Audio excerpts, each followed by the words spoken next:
The government waited nearly 3 decades before declassifying the transcripts of Henry Kissinger's 5-day trip to China in June of 1972. In his best-selling memoirs, the former National Security Advisor wrote that his visit brought no new developments on Vietnam. But 29 years later, when the government finally made the record public, historian Jussi Hanamaki discovered that Kissinger had sold the Chinese a decent interval exit strategy that would postpone, not prevent, a communist military victory. Chinese Premier Zhou Enlai asked Kissinger point-blank what the U.S. would do if, after withdrawing its troops and getting back its POWs, fighting broke out once again between the North and South. The answer, Kissinger indicated, depended on how soon after the U.S. withdrew the fighting resumed. If the war began again 1 month later, it is quite possible we would say this was just a trick to get us out, and we cannot accept this. If the North Vietnamese, on the other hand, engage in a serious negotiation with the South Vietnamese, and if after a longer period it starts again, after we were all disengaged, my personal judgment is that it is much less likely that we will go back again, much less likely.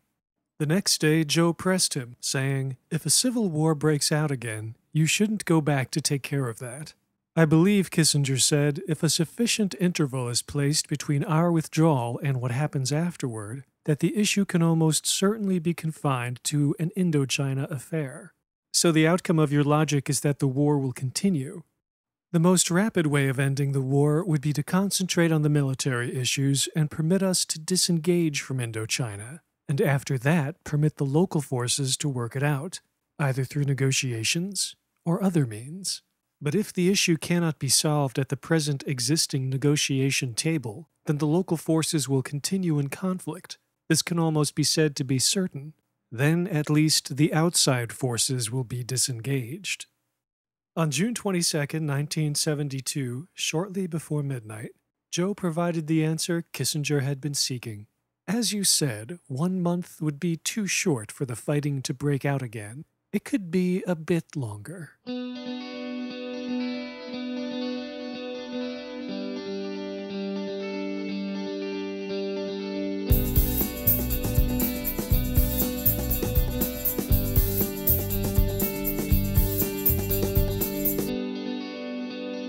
The crispy spring rolls the North Vietnamese served to Henry Kissinger were slightly thicker than usual on August 1, 1972, signaling an imminent concession. The Communists finally agreed to one of President Nixon's essential decent interval terms to keep South Vietnam's president in office at the time of a settlement with the U.S. Few Chinese government foreign policy documents are available to historians, but one obtained by the Cold War International History Project suggests that Kissinger's June 1972 China trip had paid off, because in July 1972, Zhou Enlai urged the North Vietnamese to talk directly with South Vietnamese President Nguyen Van Thieu.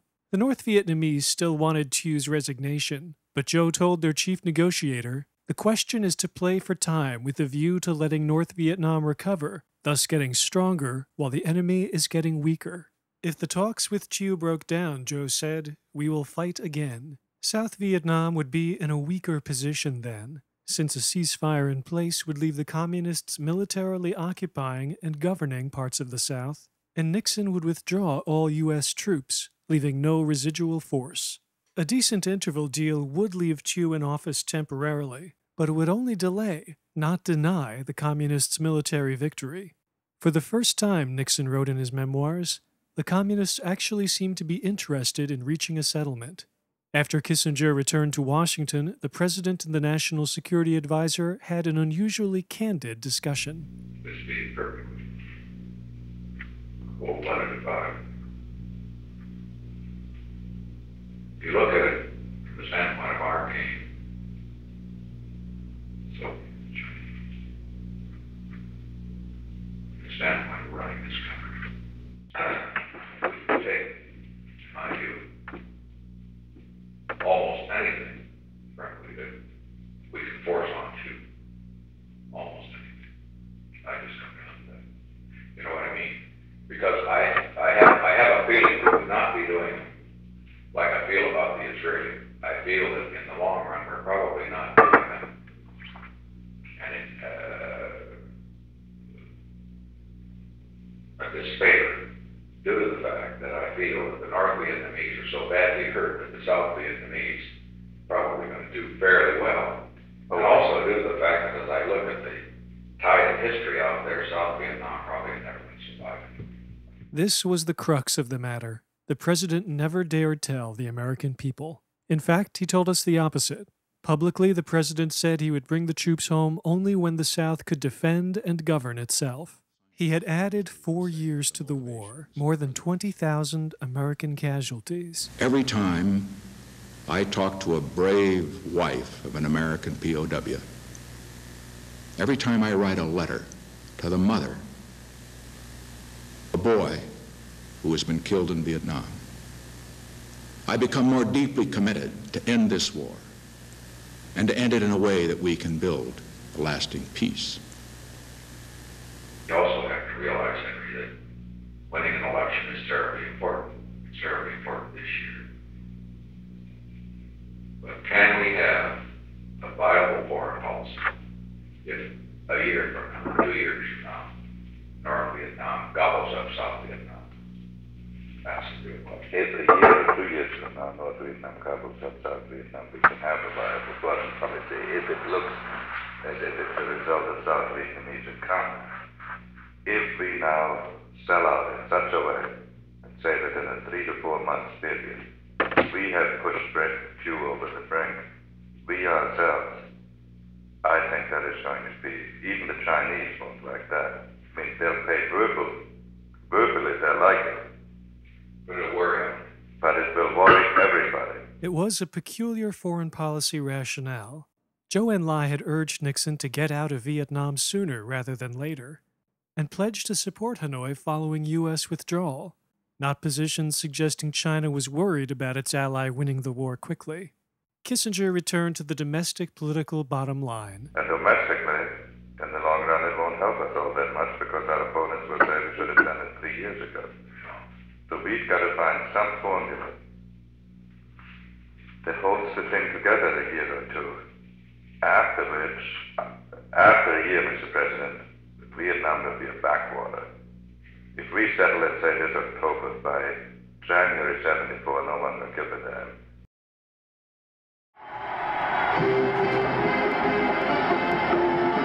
California Governor Ronald Reagan greeting delegates to the 1972 Republican Convention with the perfect words to kick off the presidential campaign. The last American combat team is on its way home from Vietnam.